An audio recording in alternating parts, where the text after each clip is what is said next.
Hello, fellow preppers. 'Tis I, the Rumpled One. I'm out here with my good friend, Robert. Hello. And we're at his place here. And Robert is off the grid. And we're going to go walk around. He's going to show me the garden. So what are we looking at here, Robert? Well, we're looking at a little raised bed that had one time it was full of red clover, and now it's got garlic in it, and I'm going to put some zucchini squash in it, and that's about that one. Oh yeah, we got a Fuji apple tree there, and we got red currant here, and we got pear trees and apple trees and cherry trees, and we've got blackberries, and we got an old cook shack. And if you want some beans, I got some fresh beans. Oh yeah, let me tell you something. Robert one time hooked me up with some red beans and rice burritos. They were really good. Oh yeah. Okay. So we're gonna follow Robert around here. Okay. Hey, I got some fresh bean tomato soup. If you're hungry, before we go, I'll be glad to give you some of it. Here we got celery and onions. Celery and onions here, okay. And a cherry tree. It's got 3 kinds of cherries grafted onto one rootstock. What kind of cherries? Oh, they're Lapin, Stella, Bing, Rainier. Oh, okay. How old's that tree? About 2 years old. And how long before it starts bearing fruit? No, this is it'll be about 3 months. Oh, so it'll be ready this year. Yeah. This is a little old building I built just to keep stuff out of the rain. Used to have it full of wood. Now it's just keeps my garden supplies and stuff in there. Hey Robert, is this some of that plastic you got off that one building? No, but I have it in another place. I okay. Still use it. I still use that stuff. Yeah, Robert, they covered this building in town with plastic. And tell them the story, Robert. Well, Sterling's Savings and Loan was remodeling their big building, and when they painted, they had to put up plastic all around the sides of it so the rain wouldn't dissolve their work. And so I asked them what they were going to do with all the old plastic, and they said, we're going to throw it away. I said, well, let me have it. So I took it, and I've been building with it ever since. But this is all new to you. Yeah. I built these last year, these 2 tables. Over here, we got raised beds that are full of potatoes. The potatoes are about ready to start popping up. Potatoes in here? Garlic around the edges and potatoes in there. What kind of potatoes you got in this one? I got Yukon Gold and I got Kennebec. And I'm got potatoes over here. Garlic and potatoes. I'm going to have peas. I'm going to run peas up the wire here. And this will be full. We're facing the swamp area. It's full of frogs now out there. And see, we're looking west. Yeah. Okay. West. Yeah, I've known Robert, I guess since what, early 90s. I remember I met Robert, we were down by the ocean, and he was getting, what, seaweed and kelp? Making compost. This has all been hauled in by hand, all this stuff, by bags. And I'm getting to the age where I'm not doing that so much. This is going to be potatoes here. This has already been planted. It's, you got potatoes growing under here? Potatoes in there. And when the potatoes come up, you want to put something around the bottom leaves so it gives them more warmth, and chances are they're going to develop more potatoes that way. You can double your amount of potatoes that way. You don't have your boots on, do you? Yeah, I got, not my rubber boots. Let's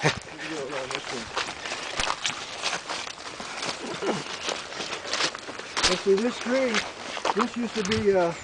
the tree used to come all the way down here and go that way, and there were 3 branches that grew up out of this tree that were big trees, and they all came down in the storm, and they came down over my raised beds, and this is the wood from them. I cut it up, but these big 3 trees just come right up like that, and boom, when it rained and the wind hit it, and it just blew them right over. Looks like you got some firewood. Well, yeah, this is from those trees. Firewood underneath that tarp over there.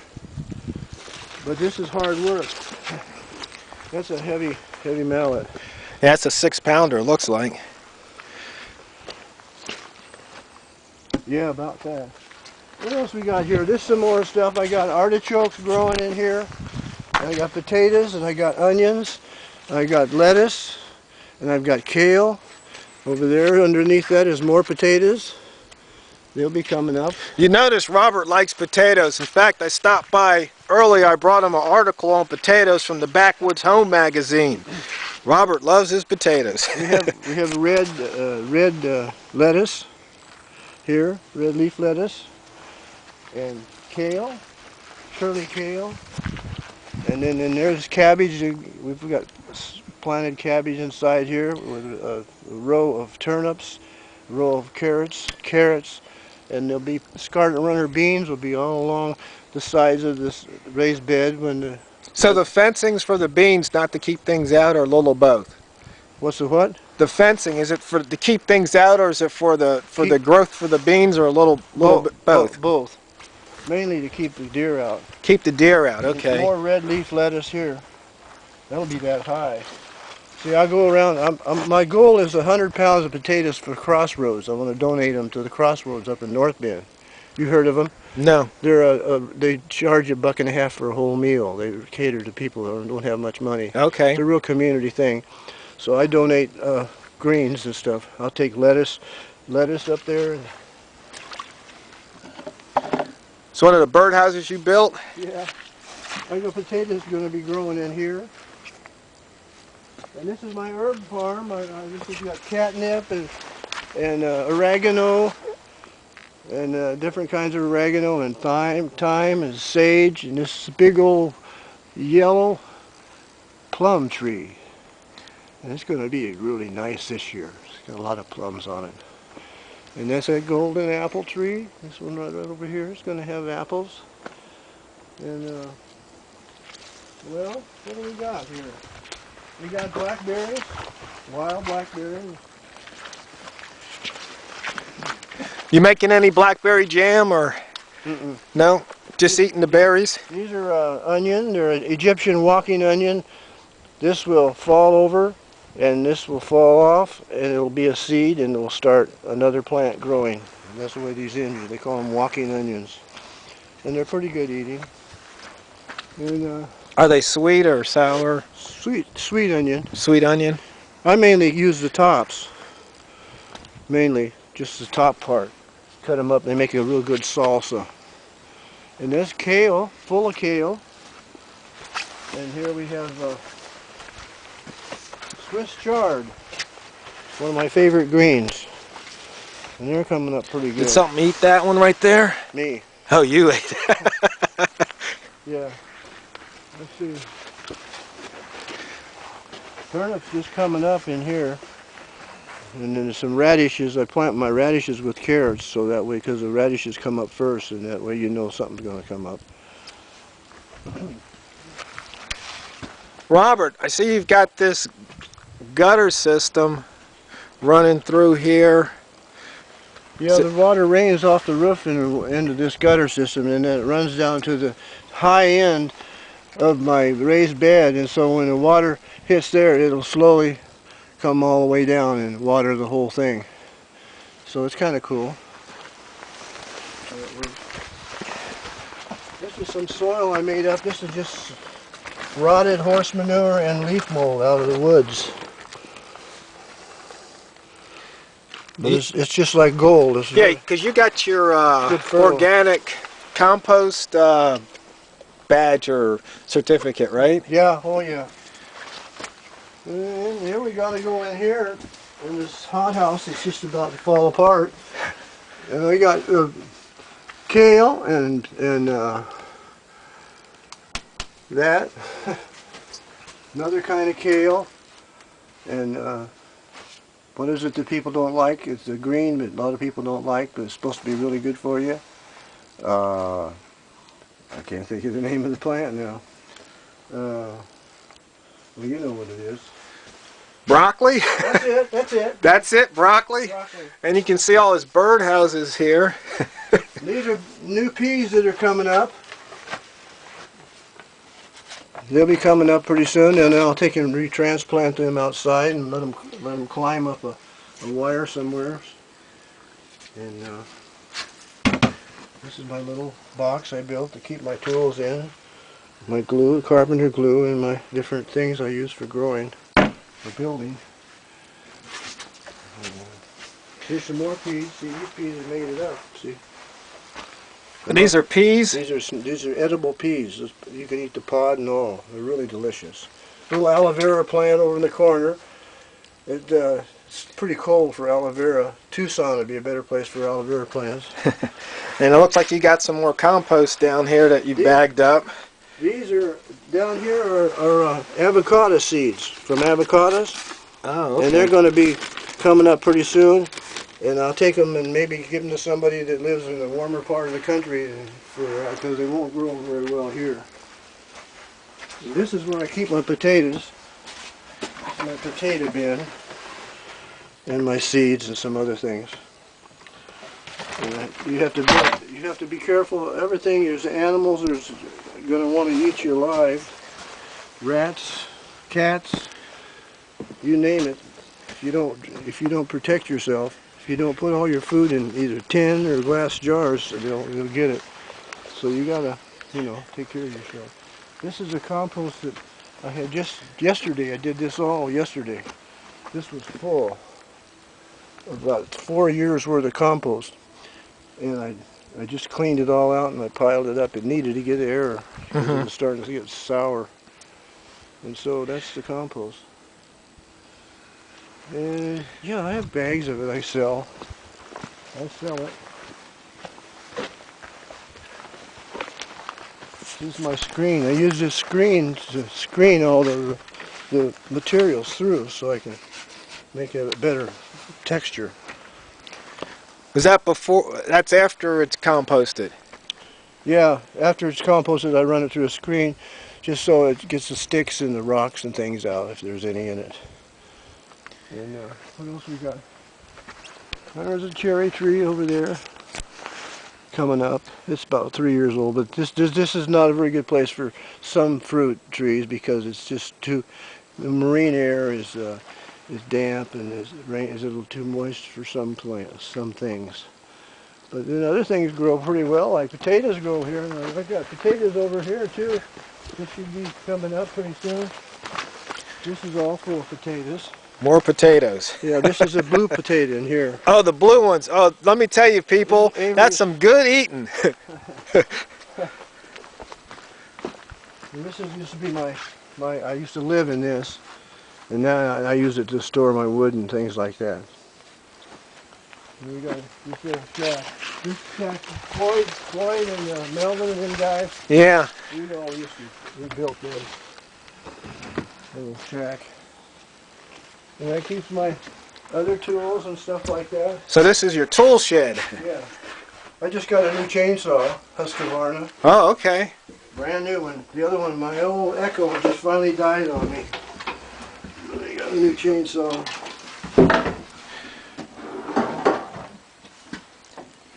And this is honey. You got to be careful with gasoline because the new gasoline, the ethanol, will go bad on you within 3 months, and it'll eat it'll foul your carburetor. It'll eat the rubber grommets. It's not good for you. So the new thing with fuel is detrimental to a lot of small equipment. That's a good thing to know.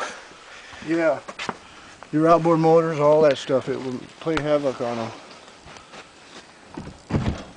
So, what do you want? We got 20 acres of woods and all the land any one person would ever want in his lifetime. We've got a lot of white cedar trees that have got a fungus all along the coast, and they're dying. And you see the big old trees like that one up there. It's coming down. And now this tree here, this is a Cascara sagrada, which is used for a laxative. It's sold in health food stores. You can take the bark and you can trim the bark and then let it age for a year and then grind it up and use that. And there's a lot of medicinal plants growing around here that were native. But actually the only native thing around here really is cranberries when you really get down to it. What about blackberries? I don't know. No, there's another birdhouse. Every once in a while I find birds have inhabited one of the birdhouses. They don't like colors. They don't like paint so much. They would rather have it just rustic, woody. So this is Robert's little farm. And I'm looking to the west, across the cranberry bogs. And we're about 6 miles off the coast. And it's been raining and storming, had some 70-mile-an-hour winds come through here in the last week. Dropped a lot of big branches and trees, but didn't do any real damage, other than the fact that it hurt my feelings and gonna make me work harder to clean up the mess. But other than that, all is well. This is some of the compost that I sell over here for $7 a bag, which is pretty cheap for a bag of compost.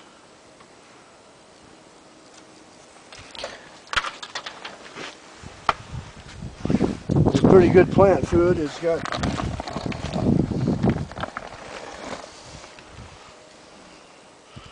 got a lot of nitrogen and phosphorus, potash. It's pretty well to go. So about how big a garden can you do with one bag? Well, one bag would be probably 100 square feet, 10 by 10 maybe. 10 by 10, okay. Yeah. But I've never been interviewed before. I've never been had the on-the-spot reporter.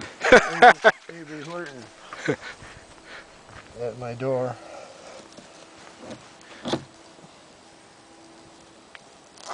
So you want to walk up this way? Sure. Walk up the lane, a little lane. So I've got to take my human waste, I dispose of it in a compost situation where it breaks down and the worms end up eating it all, and I ended up using it for plant food so I don't have to send it on downriver to my neighbor to eat. Well, I'll tell you what, we're going to shut down for a minute and then we'll start up part 2.